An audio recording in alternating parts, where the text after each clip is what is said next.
Ladies and gentlemen, the Bonkinator has returned. I hope you guys are doing well.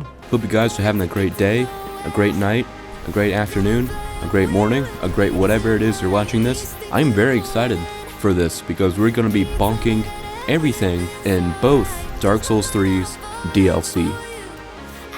Before we go to the DLC, we get the Reinforced Club up to plus 10, so now it does 60 bleed damage, which is pretty awesome. And then, after we get Smo's Hammer up to plus 5, we enter the first DLC, the Painting of Ariandel. So I want to get right into the action, and so before we're able to fight the main boss of this DLC, we first have to take out this guy because he gives us the key that we need. We're soon able to stagger this guy, and after we get the repost, he goes down and he drops the key that we need. And then we use that key pretty much immediately to open the secret entrance in the ceiling. We soon find ourselves in a room filled with bugs that get me a little bit nerve-wracked because I absolutely hate their buzzing sound. But aside all that nightmare fuel that we're in, we're able to turn this wheel that opens up another secret entrance in Sister Frida's castle. However, before going back to the castle, there's one boss I want to challenge. That's the Champion's Grave Tender. Because my hammer is so comedically large, we're able to stagger the Grave Tender pretty easily, and our critical attack does a lot of good damage. And with 2 more Leaping Bonks, the Grave Tender goes down, and then we just have to fight off his wolf. The wolf is pretty fast, but thankfully we were able to do a really good amount of damage, and soon we're able to stagger him.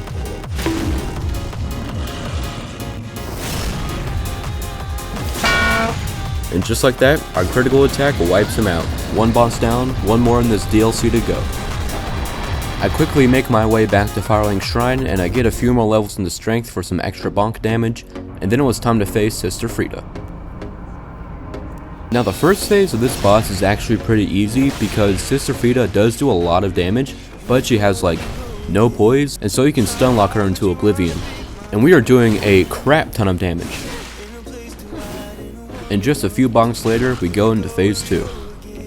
Sister Frida's back up and running, and she's not looking too happy. However, we don't really have to deal with her. We switch over to our Reinforced Bleed Club for this phase, because Father Ariandel is the person we want to target during this phase, and he can bleed very easily. Unfortunately though, this club is pretty short, so we have to get a little closer to the boss than I'm comfortable with.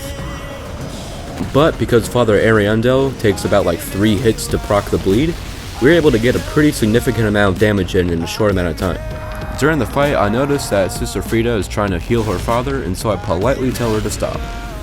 And while Father Ariandel is breathing fire, we take this opportunity and we get a good amount of hits in. Now this was pretty risky of me to do, but we're able to get Father Ariandel down. Now it did take me a few attempts, but we eventually get to phase 3. Because of course there's a phase 3, it's Dark Souls. So Sister Frida is really not happy with me, and she goes insanely aggressive in this phase. But thankfully, like right here, there are a few windows where we're able to get a backstab in and deal a lot of good damage.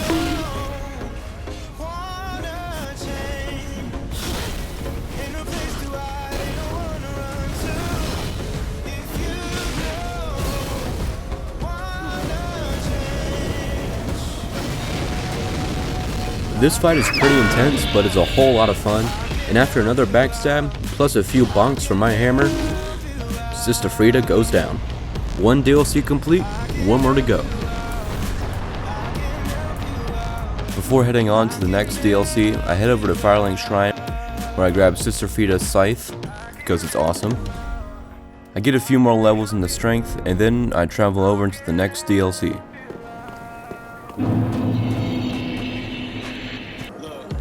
There are a lot of good rings in this DLC, one of them being the Ring of Steel Protection plus 3.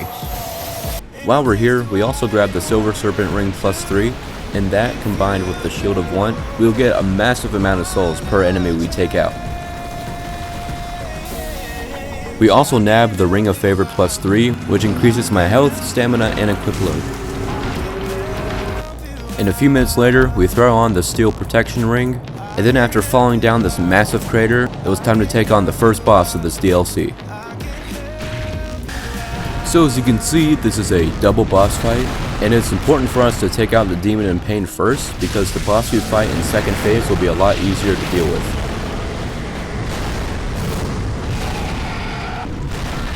We're soon able to stagger the demon in pain, and damn, that's a whole lot of damage. After bonking the demon of pain out of existence, it was time to focus on the demon from below. Now for me, this boss isn't easy, but I've found that staying underneath the demons causes a lot of their attacks to miss you, and you get a lot of good hits in. Speaking of good hits, we're soon able to stagger the demon from below, and after getting the repost, he goes down too. And then it was time for phase 2. So the demon prince has a lot more health and is a lot stronger than the other demons we were fighting earlier, and with a more aggressive moveset, I was in for a rough time. Thankfully though, because we took out the demon in pain first, the demon prince shoots a laser instead of 10 million fireballs at me, and so while he's firing his laser at absolutely nothing, we're able to get a few good hits in. Amidst all the fiery chaos, we're able to stagger the demon prince, and our critical attack wasn't super great, but hey, it's better than nothing.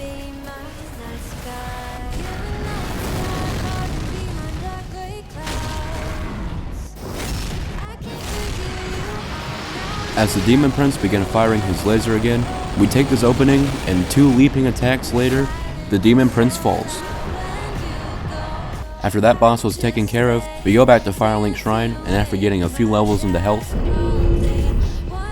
we raise this banner, and these familiar looking wannabe aliens come in and take me away to the beautiful Ringed City.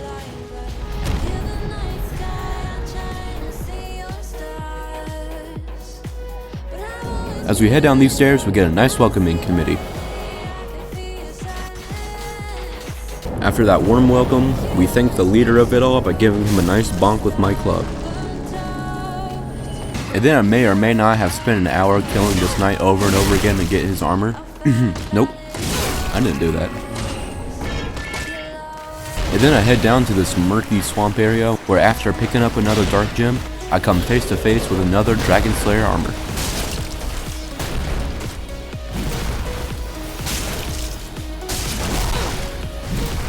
A beautiful strafe and a few bonks later, the Dragon Slayer armor goes down.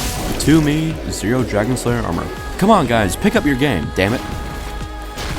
And after obtaining an insane amount of souls, we head back over to Firelink Shrine and we level up some. We get some levels into luck, strength, dexterity, and endurance. We then get the Old King's Hammer and Dragon Tooth up to +5. And then back at the Ring City, we pick up the +3 Calanthe Ring. And then it was time to take on Half-Light. So I have fought this boss before, but this is where I've always stopped playing the DLC because I could just never figure out how to fight him for some reason. But with a big ass hammer and a fancy dagger in my head, I was feeling confident that this time it was going to be different. Not only is Half-Light's sword really powerful, but he's also able to parry, and because of that, I made sure to play safe and only get hits in when I knew for a fact that I can get a hit in and get out. It was a pretty intense fight for me, and to be honest, I was playing a little cowardly, but at the end, Half-Light couldn't handle my hammer, and he goes down with a good bonk. And this was the first time that I had beaten Half-Light, and so I was feeling pretty excited. And then it was time for me to face a boss for the first time ever, Dark Eater Midir.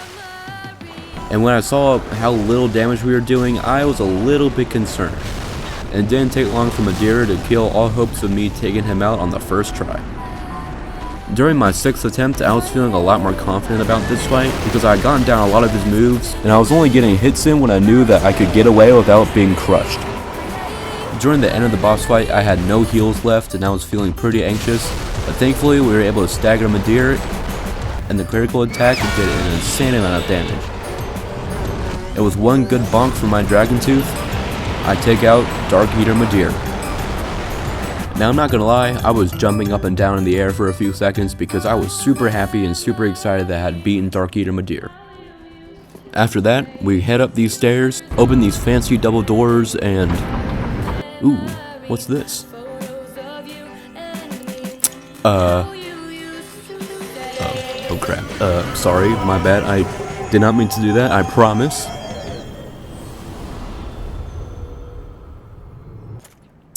Oh. Oh my. Did I do this? Hello? Is anybody here? What the hell happened here? As I explored this once beautiful landscape that was now turned into nothing but ash and sand, I came across the final boss, Slave Knight Gale. And as he began to charge toward me, the Bonkinator's final challenge began.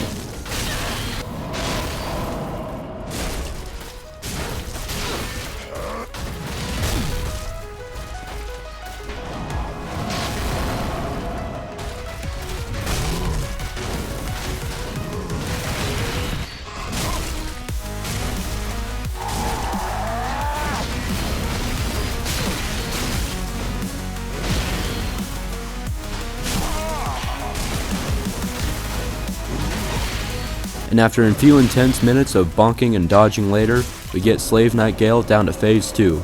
And he looks pretty pissed off.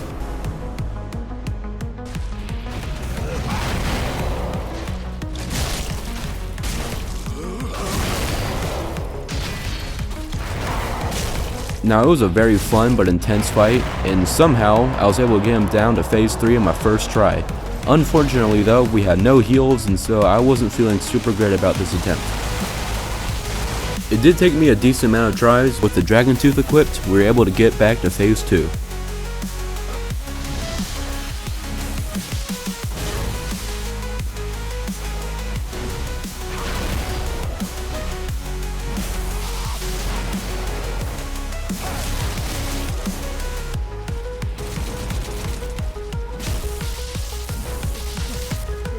And soon, we get into phase 3.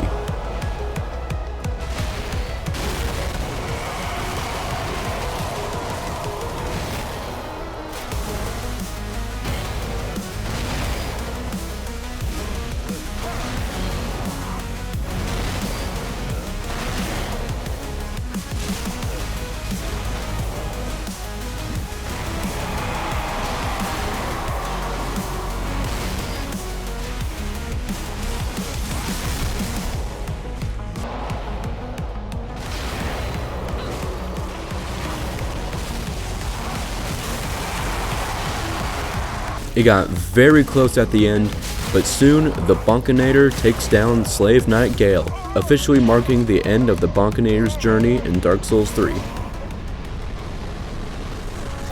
And there you have it, the conclusion of the Bonkinator's journey in Dark Souls 3. I hope you guys enjoyed this video. This was an absolute blast to make, and this was also my first time beating the Ring City DLC, so I was super happy and excited about this. I hope you guys enjoyed the Bonkinator's journey. I certainly did, and I'll see y'all on the next one. Thank you.